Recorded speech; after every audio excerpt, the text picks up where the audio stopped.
Ein ganzes Jahr ist schon wieder vorbei. 2019 war ein schweres Jahr für mich und trotzdem ein Jahr, was jetzt auch nicht nur schlecht war, sondern aus dem ich ganz viel mitnehmen konnte.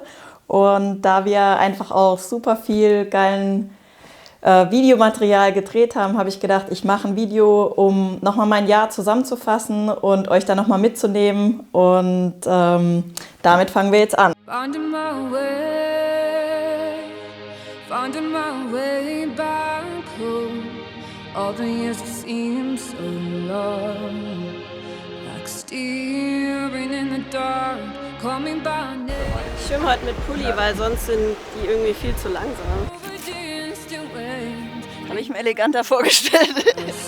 Ich bin halt Triathletin und danach nochmal 100 aus. Morgens muss man schon nochmal nachfragen manchmal. Here I stand, here I am. Is life and hope tomorrow. Here I am, here I stand. It's another day for all to come. Ich bin heute in Zürich und nehme euch mit zu Trainings und Diagnostics. Für mich steht der erste Leistungstest in diesem Jahr an. Mein Jahr hat angefangen mit einem ersten Leistungscheck. War ich in Zürich bei Trainings und Diagnostics. Habe erstmal eine Standortbestimmung gemacht nach der Saisonpause.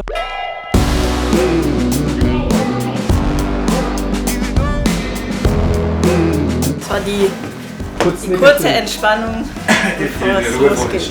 Jetzt geht der Radtest gleich los. Lorenz hat schon mal Ruhelaktat genommen. Lorenz ist hier. Das bin ich, ja. Hallo. Der Mann, der mich quält. Der Mann der Qual. Genau. Jetzt ist 20 Minuten.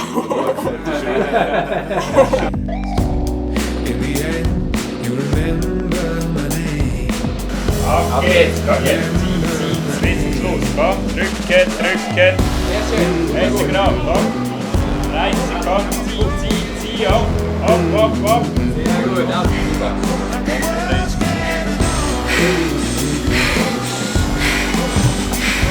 Also das Witzige an so einem Test ist ja, man nimmt sich jedes Mal vorher vor, dass man die Stufe, wo man beim letzten Mal abgebrochen hat, auf jeden Fall durchfährt. Und dann habe ich schon alles so im Kopf zurechtgelegt, an was ich denke und dann, sobald da wirklich das Laktat dann, glaube ich, so richtig einschießt, ist einfach jeder gute Vorsatz plötzlich wieder verpufft. Ja, das war kurz, knackig, hart und wir haben direkt neue Werte gehabt, um dann im Trainingslager, was gefolgt hat, auf Lanzarote mit dem Team Erdinger alkoholfrei, dann optimal trainieren zu können.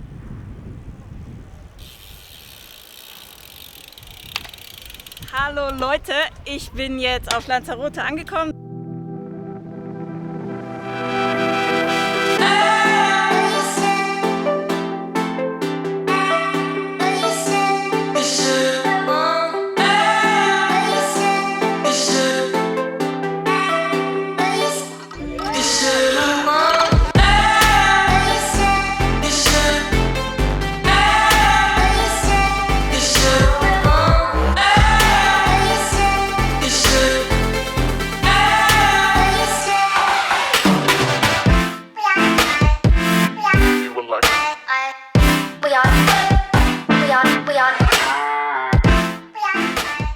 Ich schwimme heute mit Pulli, weil sonst sind die irgendwie viel zu langsam.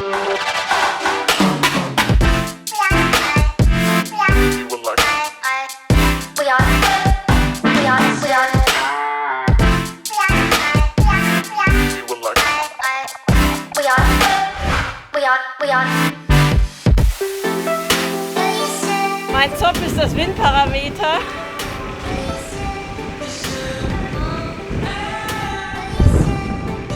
Ziemlich heftig.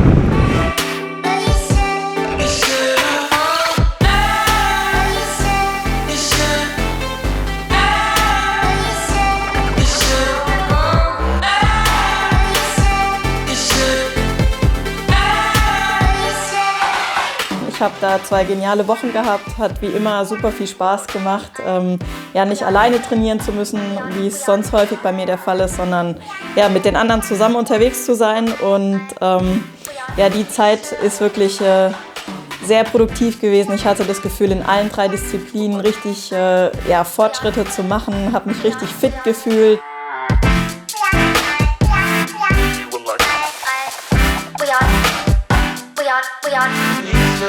Das nächste Trainingslager, bevor dann die ersten Wettkämpfe kamen, war in Girona.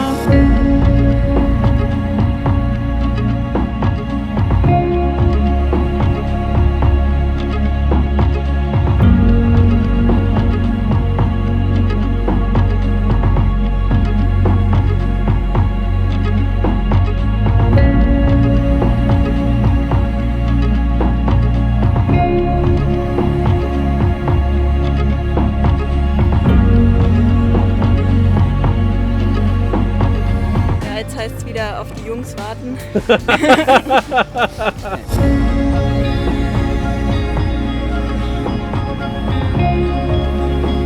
Sind wir mit dem Seib-Squad größtenteils nach Girona gefahren und haben auch dort nochmal einen super Trainingsblock absolviert. Ja, ihr habt die Videos wahrscheinlich gesehen. Girona, mega geile Stadt. Neben dem Training haben wir es uns auch gut gehen lassen mit Kaffee und Kuchen und haben ein bisschen den entspannten Lifestyle genossen. Ja, das war eigentlich so das letzte Trainingslager, bevor dann auch die Saison losging. Und was auch neu war in diesem Jahr, dass ich das erste Mal mit meinen Partnern Canyon, Swisside zusammen auf der Radbahn war. Das war auch extrem spannend, da im Kreis zu fahren. Sieht leichter aus, als es ist. Also ich habe echt, am Anfang bin ich einmal eine Runde gegangen und habe richtig Schiss gehabt vor dieser Kurve oder vor der, ja, generell vor der Wand, die irgendwie doch steiler aussah als erwartet. Nach ein paar Runden habe ich mich aber eingegroovt und es war super spannend, halt zu sehen, was man da alles messen kann, wo bei mir eben auch noch Potenzial liegt.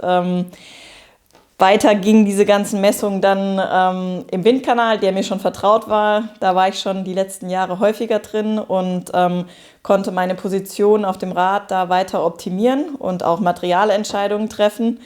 Ja, dann haben wir da ein bisschen rumgefeilt und Veränderungen noch ja, vorgenommen und dann ging auch schon die Wettkampfsaison los. Mein erstes Rennen war der Ironman 73 auf Marbella, eigentlich wie im Vorjahr. Es war für mich irgendwie bisher immer super erfolgreich und ein guter Start in die Saison auf spanischem Boden. Früher gab es den 73 auf Mallorca, der ja, wurde dann für mich so ein bisschen mit dem Rennen in Marbella ersetzt. Es lief nicht alles rund in Marbella, dennoch konnte ich da gewinnen, was natürlich ein toller Start war und ich wusste einfach, ich habe da noch nicht alles gezeigt, was ich zu dem Zeitpunkt drauf hatte und habe mich richtig gefreut auf die nächsten Rennen, weil ich einfach so das Gefühl hatte, hey, ich glaube, ich bin jetzt richtig schnell und freue mich schon auf ein hartes Rennen, wo ich das endlich mal zeigen kann. 2 Wochen nach Marbella kam dann mein erster Start in Buschütten. Zweimal auf dem Podium bei der Weltmeisterschaft in einer Zeit von 8:34,57. Die schnellste Triathletin über die Ironman-Distanz. Herzlich willkommen, Laura Philipp!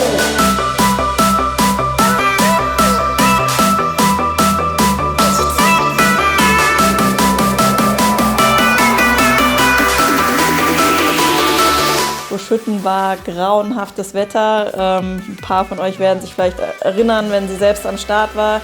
Es war, ja, sogar, es hat geschneit am Morgen, es war arschkalt. Ich war leider auch schon leicht angeschlagen, habe mich dann trotzdem da durchgekämpft mit allen anderen zusammen, konnte auch gewinnen, war natürlich ja, auch richtig cool, aber ich bin danach erstmal richtig krank geworden und war erstmal ausgebremst. Dann kam als drittes Rennen eigentlich die Challenge Heilbronn. Das ist doch die Laura. Oh ja, kurzes Gehen. Oh, was ist das? Kurzes Anhalten, ja, ich habe es ja gesagt, es kann immer passieren, kleine Krise. Wie ihr das vielleicht schon in meinen Videos gesehen habt, lief das Rennen für mich dort nicht so erfolgreich. Erst sah es noch ganz gut aus, ich bin in Führung vom Rad gestiegen und hatte eigentlich dann gehofft, in meiner eigentlichen Lieblingsdisziplin irgendwie dann richtig glänzen zu können und stattdessen hat es mich da richtig hart getroffen.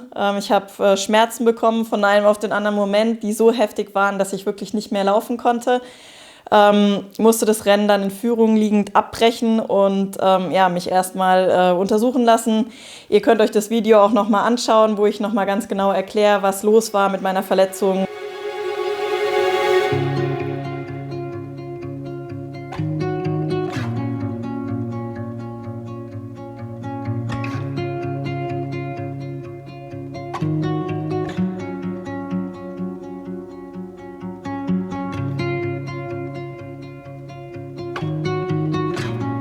Ich habe mir dann ganz gut Zeit genommen, um mich zu erholen, habe viel Zeit zu Hause verbracht und auch therapeutisch natürlich versucht, alles auszuschöpfen, denn für mich stand dieses Jahr ein großer Wunsch auf meinem Rennkalender und das ist natürlich der Ironman auf Hawaii gewesen. Ich habe mich im Jahr vorher in Barcelona qualifiziert und wollte unbedingt in Hawaii an den Start gehen. Der Weg nach Hawaii war extrem steinig und hart. Die 73 WM, auf die ich mich auch sehr gefreut hatte, musste leider auch ausfallen, weil einfach diese Verletzung Laufen unmöglich gemacht habe und ich einfach sehr lang gebraucht habe, um überhaupt wieder da reinzukommen und überhaupt wieder so fit zu werden, dass ich an einem Rennen teilnehmen kann.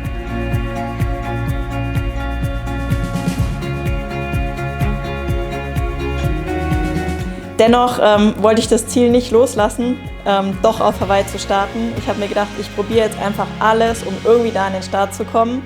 Und ich wusste, dass ich mit Sicherheit nicht die Form noch erlangen kann, um wirklich in dem Rennen ganz, ganz vorne dabei zu sein. Aber ich wollte einfach die Chance nutzen, das Rennen kennenzulernen, die Strecke in Wettkampfbedingungen zu erleben und einfach zu sehen, wie komme ich mit der ganzen Hawaii-Besonderheiten zurecht.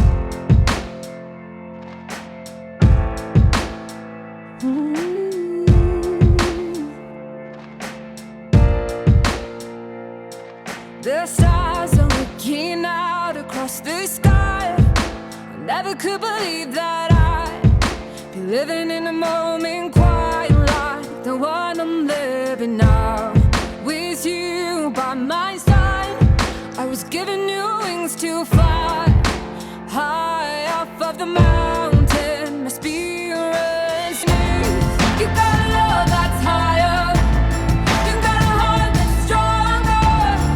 And I know your love is from above. It's love from another world. You got a love that's higher. You got a heart that's stronger. And I know your love is from above. It's love from another world.